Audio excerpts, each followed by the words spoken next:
Carlsbad, People, Purpose, and Impact, an essential podcast for those who live, work, visit, and play in Carlsbad. Good morning and welcome, everyone. My name is Brett Schanzenbach. I'm the president and CEO of the Carlsbad Chamber of Commerce. I'm your host this morning, and today we have a special guest, John Stevenson. John is the founder and owner of John Stevenson Plumbing, Heating, and Air. Good morning, John. Good morning. Thank you for having me. Yes, great to have you. And I'm going to just kick it off by letting our audience know that you guys were just recently honored as our Large Business of the Year at our CBAD Awards luncheon. So congratulations for that. Thank you very much. It's very cool.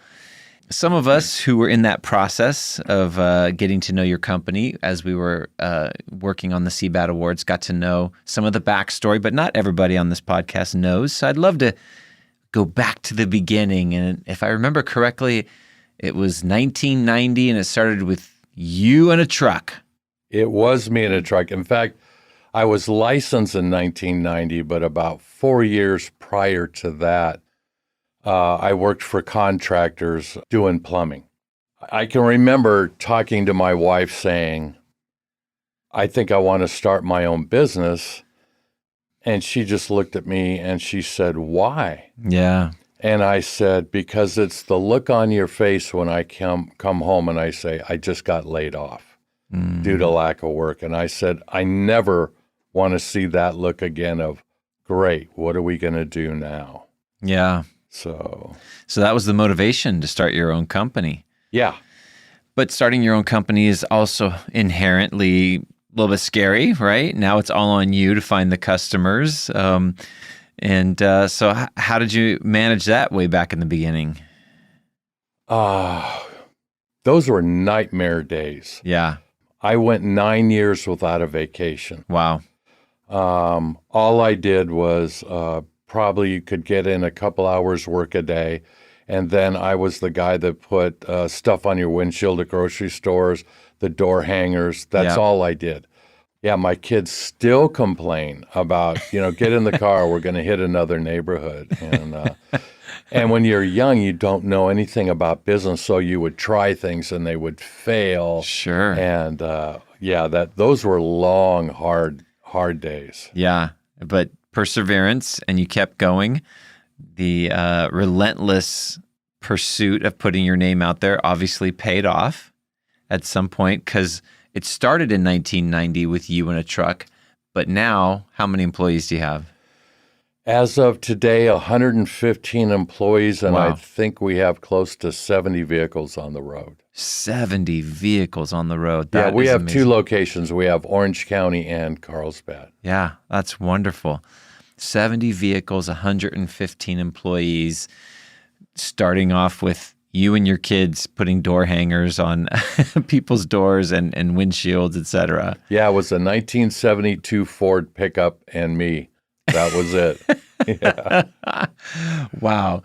So it was very interesting getting to know you during the CBAD Award process and listening to you, share about your vision and about your company. And one of the things that I really was inspired by is you talked about how your goal was never to create jobs for people. It was to create inspired careers. Talk about that and your vision there. Well, we hire for a lifetime. We don't just give jobs. So when somebody comes to work for us, and I don't care if they're a journeyman or they've never even looked at a tape measure, we plan out their next 4 years. Nice. Training, leadership, because leadership is as important as the technical training to us. So when you teach leadership, then there becomes accountability. People are more serious about their trade, how they conduct themselves, things like that. So you can give jobs. When you give jobs, what you do is you're like a farmer. You have guys during planting and during harvesting, but in the middle, you don't have anybody. So, and that's why I started my company. And I didn't want anybody that works for me to see the look on their wife's face when they came home and said, I get laid off. So that's why we guarantee hours, and we went to a 4-day work week. That was another thing that we did. The first thing that we did when I started this transition, it was about 10 years ago, is I started paying my plumbers for holidays, which nobody ever did. Okay. And I got calls from other companies going, what are you doing? Now, when you have on call on these holidays, how are you paying them? And I said, overtime? I said, the people in the office get paid holidays. Yeah. So why don't the revenue producers get paid? And that's how it started. And then I always wanted to do a 4-day work week. And that took me years to develop. Yeah. Because you can't do max capacity in a 4-day work week. You lose 20%. So that means you have to have 20% more people. That means you have to have 20% more trucks. So that increases the overhead, and you can't be at max capacity. But I said, okay, but let's look at the flip side. What about the quality of life? If you're going to have a job, why would you have a job that sucks? I look at business owners and I go, why not? Yeah. Why not create something that is pleasurable, that people really enjoy going to work, not have to go to work? Yeah. Because once we went to the 4-day work week, we very rarely have people call out sick. Yeah. They just... They got a built-in 3-day weekend every weekend, right? Right. And then, of course, with occasional holidays, maybe a little more. So the 4-day work week, so it's 4 10s. That's correct. So, but I'm assuming you guys answer calls. It seems like you guys are always on call probably. So you have some people staggered. So some are like a Monday through Thursday and others are like a Wednesday through Saturday. I don't know. How does it work? We do Monday through Friday, and then we have a crew on Saturday. And that's typically for overflow works or some kind of emergency calls. That's how we do it. That was the old model was you went to work for a guy and, okay, 1 week you're on call. So, so he puts in an 8-hour day and he might do a 4-hour call at night. And then you expect him to show up the next day. And I see. So we just had to juggle it and say, hey, listen, some of these calls in the middle of the night, let's give them to a small company. Let them grow. Because that's kind of what you have to do, the dues you have to pay to get big. Yeah. So that's what we do. We have a lot of plumbing companies that are in my plumbing association that would say, hey, just try them because I know they're a good company. That's interesting. Got it. You had another phrase that I think fits into this part of the discussion right now. You said you guys put employees before profit. Oh, yeah. And I think that's kind of built into what you're talking about, but talk about that. Everybody that starts a business is looking for that secret sauce. Yeah. That thing that'll propel them into what they consider as success. But it really boils down to your secret sauce is your people. It's their ability to translate your ideas to the customer. What's important, how to treat them. Yeah. So that's the secret sauce. That's why I went to a 4-day work week. That's why we do all the things that we do. Yeah. We have to put the employees absolutely number one, and then everything else will fall into place. And it's been phenomenally successful. We've got like a 92% retention rate. I was going to ask, what's your retention rate? Yeah. 92% retention rate, 97% satisfaction rating on our survey. And you mentioned earlier that when you started implementing some of these things like holiday pay for your frontline guys, other companies were calling you out like, what are you doing? So did you have this situation where folks who were already in the industry started to want to come over to you and switch companies? And we have a lot of that, but we don't recruit for employees anymore. We have a waiting list. Wow.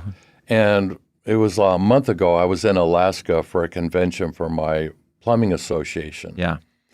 And we sat at Service Roundtable.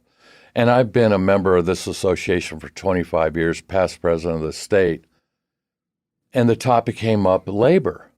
And they're going, I hire these guys, I spend all this money training them for 2 years, and then they leave. Right. And I just finally went, for 25 years, I've heard the same complaints, but you guys haven't changed anything. And employees don't leave the company, they leave you. Because the key to keeping an employee is listening to them. You have to have that dialogue. A brand new apprentice might have worked at, say, a Burger King, but there might have been something that he did at Burger King that worked really well that will translate into the plumbing, heating, and air business. Sure. And I want to hear that. So the way that we have structured the company, cascading messages go up and down. We have a leads meeting every Thursday, and that's every vertical lead, every foreman, every supervisor is in this meeting. And we talk, first we review the topic we did last week and the recommendations to solve it. Did it work or didn't it? And if it did, we move on to the next thing. So every week we get closer and closer to a perfect company. And every Friday we have a parking lot huddle where all the employees are out there, and we cascade the messages from the leads meeting or things that are important or whatever. And then we open it up into discussion. So it's that people need to be heard. And if you give them that platform to do that, you'll retain that employee. And giving them a platform to be heard, treating them well, giving them that little extra stuff, like you said, like even just holiday pay, the 4-day work week that definitely works with the flow of most people's lives better, I would say. Yeah, you're not going to have those same issues with people leaving after 2 years. Right. That's great. We're going to take a brief pause. We're talking to John Stevenson, the founder and owner of John Stevenson Plumbing, Heating, and Air. When we come back, we're going to talk about some of their great services and other amazing things that they have going on in their company. Stay with us. We'll be right back. So, John, we've been talking about your philosophy about leadership and how you structure your company and the great effect that's had on your team and your growth. Let's take one step back and tell us about all the different services you guys provide, because you're not just a plumbing company. That's correct. We do plumbing, we do drain service, drain lining, heating and air conditioning, and ventilation. And when you started, I'm assuming the way I've listened to you, it was mostly just plumbing, but just plumbing. Now you got the HVAC in there and all that kind of stuff. And then I'm making an assumption here, but I would rather just have you tell me, residential as well as commercial? 99% residential. Okay. But we have customers that have commercial buildings, and we'll absolutely take care of them. But we really wanted to stay in our niche because the service that we provide in a commercial atmosphere, you really can't appreciate that. Got it. So mostly residential. Yes. Okay. And so, of course, it's calls for service, but do you also get involved, like if somebody's remodeling and needs you guys to come in and do something here? No. No, it's all service-based. It's all service-based. All right. And I'm assuming by an amazing track record of your growth from 1990 to now that it's a lot of referral-based stuff that your clients are referring you, and that's where a lot of your business comes from. It's really funny how, I don't know how many customers call up and they go, well, I know Connie and I know John, and some of them even remember me coming out and doing the work. Yeah, back in the day. Yeah. And you think back of some of the customers that you just had this great relationship with. You always really enjoyed, seeing their kids grow up and stuff like that. That was really cool. I miss being in a truck. Yeah. I really do. I really enjoy working with my hands, and I really enjoy people. And so it was like the perfect thing for me. When I started out, I was in the beer business because my father was in the beer business, and I enjoyed the people, but I never got to work with my hands and create that stuff. And so it wasn't in my sweet spot. So Yeah. I chose the plumbing. That was here and like there. you were like a distribution type of thing, or Yeah, my father back in the 60s was the Miller distributor in Yep, town and, sure. and then continued on with his career. So when I was young and married, I thought that may be the Sure. direction I want to go. Did it for about 3 years and I just went, no, not for it's you. not for me. Yeah. So I saw something interesting on your website that I would love for you to share a little bit about. It's called Charlie's Care Club. What's that?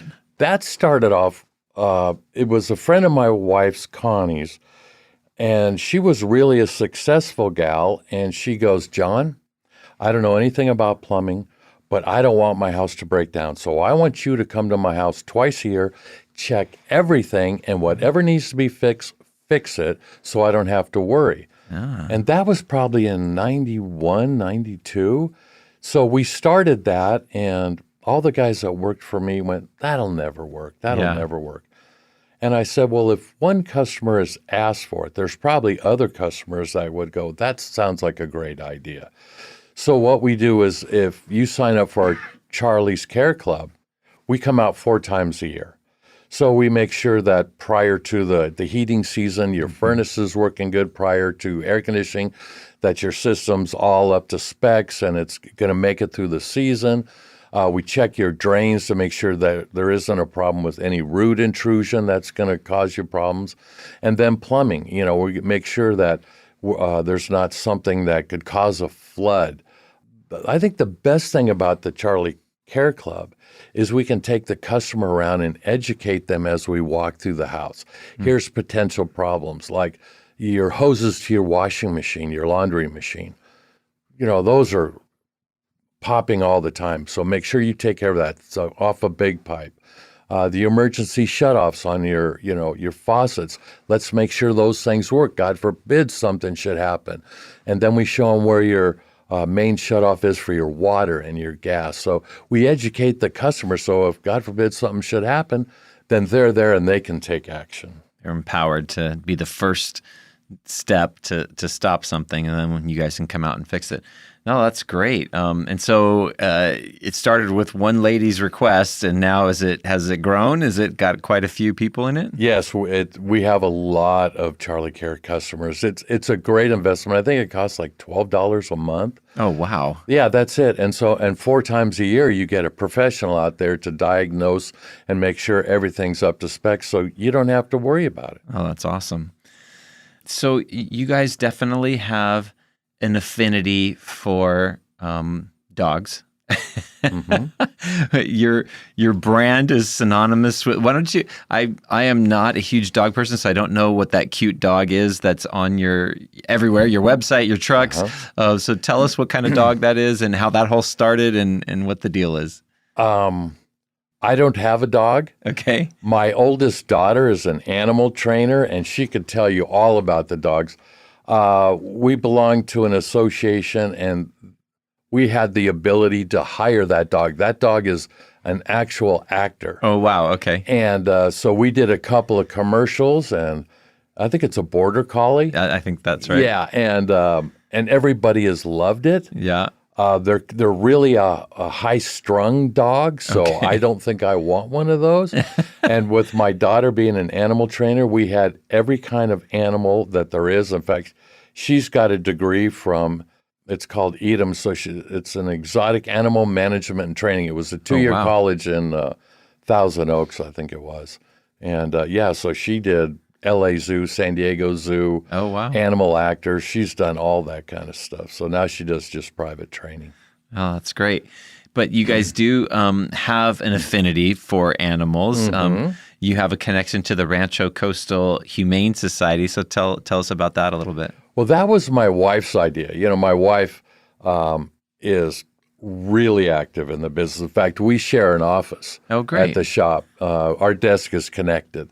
And she started that, and it has been a great relationship. Those people change lives, drastically change lives, not just by adopting animals, but the programs that they have. It's just amazing. I'm just so proud that we were able to partner up with them because they're just amazing, just amazing. That's great. We were talking earlier about the culture that that you've intentionally created at your company. And you told a great story when we were interviewing you for the CBAD Awards about a Christmas party and actually one of the spouses of your employees talking to you about the impact that you've created in their home. And I would love for you to share that story with everybody. I'm going to try not to cry this time. But it wasn't just one wife. It was probably 4 or 5. Wow. And we were having a Christmas party at Cafe Sevilla downtown. And I walked outside to just get some air. And these wives came up to me and said how their lives had drastically changed by their husband going to work for the company. And I couldn't understand that. And I said, well, what are you talking about? And she said, my husband doesn't come home cranky anymore. Mm-hmm. He doesn't come home complaining about his boss, and he's got to find a new job.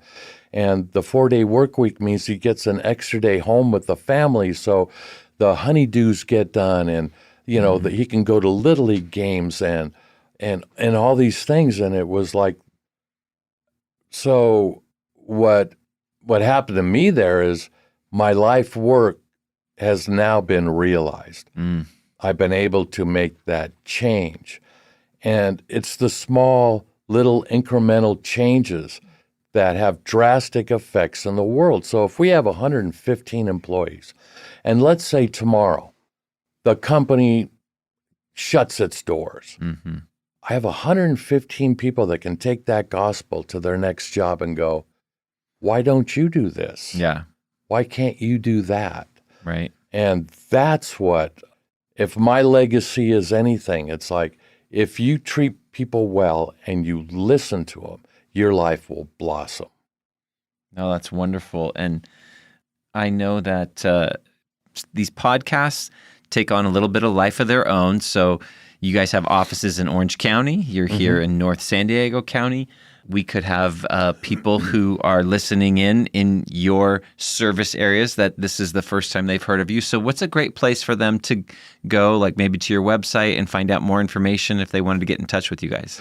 That would probably be the best because that gives all the information of who we are, how long we've been here, what's our priorities. I can tell you that we are a brotherhood of craftsmen at John Stevenson Plumbing, Heating and Air. So you know you're always going to get a quality individual at your house. We do background checks and drug tests.